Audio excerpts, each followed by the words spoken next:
So, a woman from Missouri is apparently suing the insurance company known as Geico for $1 million after contracting an STD during sex in a car that was insured by the company.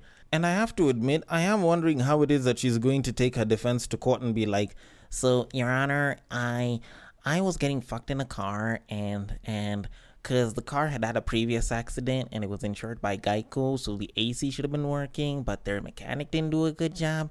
Like, it was very warm and it allowed the HPV virus to exist in my body for a little bit after I got fucked because, warm environments are good for HPV and shit. And before it got into my body, it was around the car, and the car should have been insured and it should have been clean.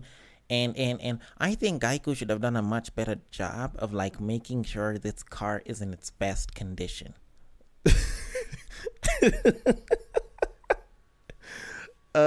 Shit. I don't know how it is that white people come up with this shit.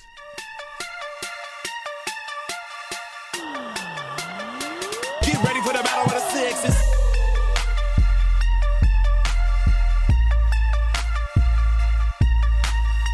Honestly, I just don't. I cannot see how it is that this would make sense and why it is that she'd push for this shit, because HPV is sex, not unless if you are fucking the car. I don't know, maybe you decided to pleasure yourself with a gear selector before you hopped right back on that dick. Maybe that would at least give it some sort of liability to the insurance company for, giving you a fucked up car that carried a virus on a gear shifter, of which that's not even the insurance company's fault. I'm not usually one to turn against my fellow man and, support a business. Usually it's the other way around. But this is one of those times when I kind of have to go that way. Because how is it that this guy isn't the one being sued, but it's the insurance company that's being sued? The insurance company didn't fuck you, but you're screwing them. That seems a bit odd. But here's the worst part. It's not the first time she's doing it. It's actually the second. This is the second time she's going after these guys, not just for any car, but this same car and this same situation. The first time she did it was in around late 2017, early 2018 there. And I kid you not, she actually walked away from this case successful. They actually chose to settle it out of court. I think Geico's PR guys decided, fuck this shit, let's pay her off. And they gave her $5.2 million. $5.2 million. And now she's coming back asking for $1 million. Is it that she blew the money? How the hell would it justify her coming back and asking for an additional $1 million US? Because I'm sure with $5.2 million, she should be good. She'd have probably fixed her vagina real good at that point. Hell, she could have even gone for a sex change and not had HPV ever again. But anyways, that is besides the point. I know nothing about reproductive health or insurance. What I do know is the podcast that I am presenting on, which I should probably start. And usually, I have a typical way in which I start. And in typical fashion, I usually start like this. Welcome to Breaktime on West Side, your number one breaktime podcast, coming to you from Nairobi, Kenya. The man on the mic is a man who may not have had sex in a car, probably because I can't fit in them shits, because I'm tall as fuck nowadays. He's a man who likes his women the same exact way he likes his yogurt. It is none other than your tall, dark, and mildly handsome man, Sir Denver B. The show is Battle of the Sexes, our weekly love, sex, and relationships show, where I get to talk about concepts that I have no idea on how to deal with, like, I don't know, marriage. Some people get pissed off, a bunch of people don't agree with me, but usually there's a conclusion at the end, and sometimes it's actually a good one. And a huge thank you to each and every one of you that chooses to listen, that chooses to, hop on, give a review, send some love in the DMs. And for those of y'all that haven't done so, I always take compliments, I always take feedback, I like to discuss stuff after the fact. So y'all can hit me up on the DMs on IG, which is at Breaktime on Westside. On Twitter, you can also hit me up at Bagaka the D is my personal Twitter handle. Reach out. If it's tweets you want me to discuss, send them right there. If it's topics you'd like us to discuss, send them right there.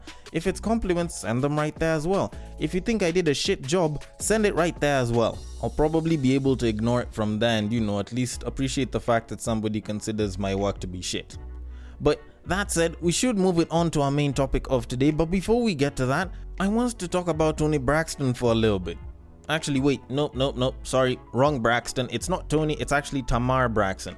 Now, Tamar Braxton has come into the spotlight for something that she said online a couple of days ago, which I found to be particularly interesting. A bunch of babes were sharing it online, and well, it features a topic that I feel is so washed out, I do not even want to discuss it. But because a bunch of people were sharing it and they were siding with her, I figured, you know what, let me try and put this situation to rest. You know, I'm a little tired of it, but you know, I might as well bring it back. She says, and I quote, "Is there something wrong with me not wanting to go half with a dude? I don't mind paying for both of us sometimes, but I'm not going half none of the time. It's a total turn off for me. Do y'all guys think going half is sexy? Maybe I'm old school, but that ain't it. What y'all think?" End quote. Now, I saw this on a bunch of people's stories, and I saw a bunch of people, you know, in her comment section, busy, you know, cheering her on and agreeing with her. And honestly, I didn't really think that this should be something that I should really discuss on the podcast, because hell, anyways, like even in real life, if you were to tell me this, I'd probably just look at you and be like, okay. But in this case, I think there's something else that we need to discuss under all of this, and it's that whole bit of saying sometimes. Because a lot of times I see women, I hear women, you know, I talk to some of my female friends and they will say this thing of, "Oh, I don't mind paying for us sometimes." And they usually think that if I'm gonna be in a long-term relationship with a guy, he's gonna handle the bills 99% of the times, and maybe 1% if it's a day when he's forgotten his wallet or some shit, then you'll be okay to pay for it. But usually, I think with reality, I'm seeing as though that's a little bit more of a lie that they're being told from the past, or a lie they're telling themselves, than the reality of what's happening right now. Because it's not uncommon to find that the woman is the one that's bringing the bread home and the guy is not earning at the time.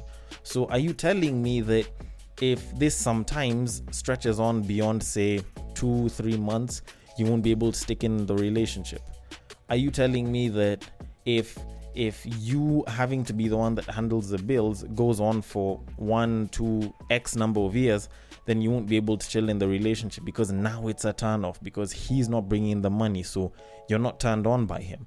Like, it does bring in that question, and I feel like it's something that people should probably look to discuss, because there's a lot of women that are looking towards getting married because of this kind of financial security where it's like they'll almost never have to use their money. And the reality of it is there's a chance when they might have to use their money to support the entire family for a bit of a while. And I don't think a lot of babes are ready to do that. I don't think a lot of babes are ready and willing to actually make that kind of sacrifice. Although, that aside, can we go back to Tamar Braxton for a little bit? She's not exactly the youngest babe that we have around, and I don't think the caliber of guys that she'll be aiming for will ever really think to split a bill. So why is it actually something that she's coming to discuss? Because, like, this is a woman who's, 44 years old? And from the minimal research I did, I found that she ended her relationship with her former spouse in 2019? So she could be in the dating market right now. Now, a 44-year-old, I'm guessing she's probably aiming for some guy in her 50s going up. Not unless if she's aiming down for younger guys. Now, guys who are 50 going up, these guys are mostly old school. These are people who were born in the 70s going back. And so these guys understand the old school idea of dating and being a gentleman, so they'll probably be handling the bill 99.9999% of the time. So her talking about this, and she's in her position, is almost like me talking about how I'd want Oprah to arc it while I hit it from the back and I pull her hair. Like, it's not like it'll be something that I'll actually get to experience. And anyways, if she was going to go for a younger guy who's in his, early, mid, late 30s or even 20s and shit, then she'll probably be the one who's handling the bill because, well, she's older. So she's had, maybe give or take like 20 years of prior experience making money. So she should probably be doing a little bit better than I am. So why the fuck should I pay a bill that me and this 44-year-old are, enjoying ourselves with? Like, I can get that, having the money can give a certain amount of dominance and power and shit, but if she's the older one, she's probably going to be paying that bill 99% of the time, unless it's some guy that's really, really into older women. Because technically she's hit the wall. Like, she's rammed through that wall so hard it looks like a G-Class commercial from the 2000s. So I don't see why it is she's saying it as if she'll actually experience it. And don't get me wrong, I'm not saying this to discredit what she said. I do think that, this is a particularly interesting viewpoint, and it's a pretty good opinion to have. But at the same time, she's not exactly going to experience it. But for the sake of the opinion, I do think that it's not a bad opinion to have. I don't think that, believing in this is particularly bad. It's just that if you're talking about a first date, then I can't know that we'll be doing this for a while. So maybe for some people, splitting the bill is okay with them. Like I said a couple of episodes ago, for some guys, that's their way of self-preservation. Just the same way with some babes, it's their way of being self-serving. But either way, it's entirely up to you and how you choose to do it. But that being said, we should probably move it on to our main topic of today. And I need to go back to Instagram for a little bit, because I've been scrolling through stories quite a while this past week, and there was this very interesting post that I saw which really, really hit home. And it was on arranged marriages. It was actually just a very simple question. Would you consider an arranged marriage instead of spending all this time and energy and still not finding, quote unquote, the one? And this was a particularly interesting question, because there's men that are complaining that there's no women to marry, or there's no women that are wife material nowadays, and there's lots of women that are complaining that there's guys that aren't wife material nowadays. And wait, sorry, husband material. Sorry, I had a slight dash of feminism for a little bit. Yes, husband material. There's lots of women that are clearly saying that there's guys that aren't husband material nowadays.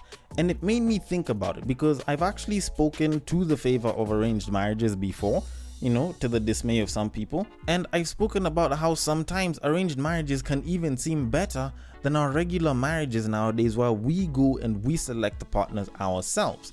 And I figured, how about I actually explain why? Because when you think about it, arranged marriages don't get such a good rep nowadays. It makes it look as though y'all are gonna be paired up with somebody that you don't particularly like, that you probably just look at and you find to be bland and uninteresting, and you guys are forced into it, and you guys get married and you just have kids and you don't live a good life, and that's somebody that you love that you'll still look at from like the other side of the road, and you won't get a chance with them, which I think is utter bullshit. It's partially true, but it's utter bullshit to a pretty huge degree, because arranged marriages are how a lot of communities back in the day actually used to survive. Hell, even when you look at a lot of the communities that embrace polygamy, especially when you look at the Muslims that are usually around, like some of my Muslim friends have told me, your first wife is usually chosen for you by like the fam. Then your second, third, and fourth, you'll find that you can go and select them on your own. Like this was a friend of mine from like the Somali community that was telling me about this. And of course, doesn't necessarily mean that it happens everywhere, but in quite a number of communities, cultures, and groups of people, it is something that is practiced. And when you think about it, it made sense. It made a lot of sense back in the day, because people wanted to go and select the best fit for the family. And the reason I'm saying why it was a lot better for back in the day, and I'm not saying like even right now, is because the community structure in a lot of places right now has kind of been broken. Because people right now aren't about the entire community. Most people nowadays are about themselves and the individual gain and the individual good. But the collective gain isn't something that a lot of people are picking up right now. And you can blame it on a bunch of different things, from colonization to, urban developments, corruption, blah, blah, blah. Like you can do all sorts of explanations for that. And that's a topic for an entirely different moment. But you think about it, it made sense, because two families would come together because they'd see some way to gain. And when you'd be finding people, it was a case of, are they from a good family? And for a lot of people who'll talk to their parents, and their parents want to try and hook them up with somebody, aka trying to arrange some kind of a hookup which can lead to a marriage, they'll usually talk about this statement, and you'll hear it quite a lot, especially if you're from this part of the world. They come from a good family. You'll hear that statement a lot. And it's because for them, when arranged marriages were there back in the day, coming from a good family was a big thing. Because if you're in a community that has a lot of witchcraft or some interesting practices, then you wouldn't want your next partner to have come from a family that practices that. So, getting the whole due diligence done by, your clan and your family members, and the rest of the community to make sure that, it's someone from a good family was pretty essential. And it made a lot of sense, then obviously there's the other natural things that, come with before civilization's time, which were things like, good genetic structure and shit like that. Like all of that kind of came towards the whole idea of finding the best mate coming from the community. That's the arranged marriage. But you look at it nowadays, people look at marriage very differently. Marriage isn't a special stage that you're passing through in life so that you can get kids and continue the growth of the generation, the family, the community, and so on. Nowadays, people are marrying just because they're in love. People are getting married because they would want to be with another person for the rest of their life. And, there's the emotional stability, security, and so on that usually comes with that. And frankly, it makes the idea of the arranged marriage seem like a bit of a hard pass for a lot of people, because it doesn't necessarily address the whole idea of, having some sort of emotional, physical, and, whole satisfaction that you get from somebody that you'd want to be with. But I beg to differ. I think arranged marriages actually do have bigger pros than cons. So when you think about it, the pros of arranged marriages, first of all, they have lower divorce and infidelity rates when you actually look at it, because there's fewer people from arranged marriages that you will hear getting divorced or having, widespread cases of infidelity that are just spreading all over, which could mean that, people in arranged marriages are actually way more faithful, which is actually a good thing for a lot of women and also for a lot of men. Because at the end of the day, it means that you're getting somebody, and this is somebody that you'll actually stick with. No fucking around, no mucking about. So you're probably seeming to gain a little bit more from that. Then secondly, there's the full community support. They'll always try and help you out because one, they did the due diligence for you. Secondly, if you're in some sort of trouble, then you guys will kind of sort it all together. And it might seem like a bit of a bad thing for a lot of women, especially when you look at the whole idea of dealing with in-laws and, having to bend over to the will of the man. But if you actually do end up being a part of an arranged marriage from a pretty good community, then you also do stand to gain quite a bit. Because take, for example, communities in Rwanda usually look at sex in a very high regard. And I think it's the Tutsi community or the Hutus. I'm not entirely sure which one of the two. But they actually prioritize sex to the point that, for you as a man, you have to make sure that your woman is pleasured. If your woman isn't getting pleasured, like, she can actually call for a meeting of the family and complain and like bring you up to task and be like, why the fuck am I not getting my pleasure? Like, why the fuck am I not, squirting or coming or some shit? And, it can work to your advantage. It actually can. So, in a sense, the full community support actually works, and it does actually lend to the whole lower divorce and infidelity rates, because a lot of those issues that will happen between the both of y'all, all that will have to happen is both families will be called, they'll come together, they'll discuss shit, you guys can air out your grievances, and y'all sit down, y'all are counseled, y'all are told the next steps forward, and y'all just move on. Like, it works. Then, there's the lack of the character development that you go through when you're busy trying to find, quote unquote, the one, which I think is absolute bullshit. I've spoken about this whole one-nightish thing, this idea of finding the one, and I've spoken about how crappy it is. And, well, this at least helps you avoid it all entirely, if you don't have to go through the whole 1 in 1,000, 1 in 10,000, or 1 in a million. So, in a sense, it actually does work. But I'm not going to sit down and act like arranged marriages don't come with cons though, because they do. They actually do. So first of all, you don't get to choose the kind of person that you end up with in terms of looks. And y'all know me, I like my women thick. I like them to look a certain way, And imagine me getting an arranged marriage with some babe with a flat ass. I'm not saying that it's a bad thing. I'm just saying that I probably might not enjoy myself as much. I'll probably keep on looking at the babes with the big asses and I'll be like, why didn't I get a chance? And I probably don't want that. So, if you like your people to look a certain way, if you're all about looks, then, maybe arranged marriages might not be for you. Although, then again, it could actually work in your favor. Probably it's a really, really fine babe who happens to be, the family friend of, some good family, and you wouldn't have known how to approach her. You wouldn't have known how to hit on her. And the arranged marriage can actually work in your favor. But, that's not a very common thing to hear about. Then secondly, people pretend too much nowadays. Like, you can think that she's from a good family, but she's still gonna be a hoe.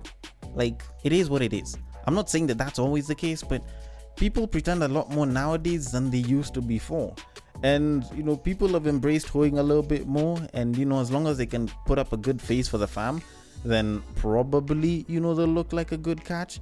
But the fact that people pretend a lot, the fact that people have faces now for when they leave the house versus when they're in the house, especially with their parents, makes me kind of not want to trust it all that much. And, if I'm actually going to stretch this entire cons list, probably just wishing that I actually had better. Like, you might find that she's all sweet and everything, and she's nice, and she cooks and cleans, and she cares for me as a man, and she treats me really well, and probably she's doing all of that and she's doing it perfectly, but maybe I'll be like, I wish she had more booty. Like, maybe I'll be wishing that instead of riding me like a person that's just letting me fuck, maybe she'd be a little bit more dominant and act like a bad bitch in the bedroom, except the part where they deny giving you sex. And probably that could be the only thing. But then again, like the ladies like to say when it comes to sex, it's something that can be taught. But that aside though, personal opinion, would I actually go for the arranged marriage versus, character development and just going to choose for myself? Honestly, I would probably choose for myself. I know, like, it's a complete contradiction, but let me just explain myself for a little bit. Like, much as I am for the arranged marriage, I'm gonna be honest about something. Like, me going through character development has helped me understand people quite a bit. It's made me shape what it is that I want in somebody that, I'd want to make my wife. And, you could say that what I want might be convoluted, or I might not have a proper idea of what a good wife entails and shit. And yes, you could be right about that shit. But at the end of the day, it's helped me know exactly what it is that I want from a woman, exactly what it is that I'd want from my wife. And honestly, if I didn't know exactly what it is that I wanted in a wife, in a woman that I'd want to spend my life with, in a partner that I'd want to share my life and my possessions and half of my shit with, kind of like a lot of people in the world right now, then I'd probably go with the idea of the arranged marriage. Because sometimes it's better when other people choose stuff for you, because sometimes you don't know exactly what it is that you want up until you actually get it.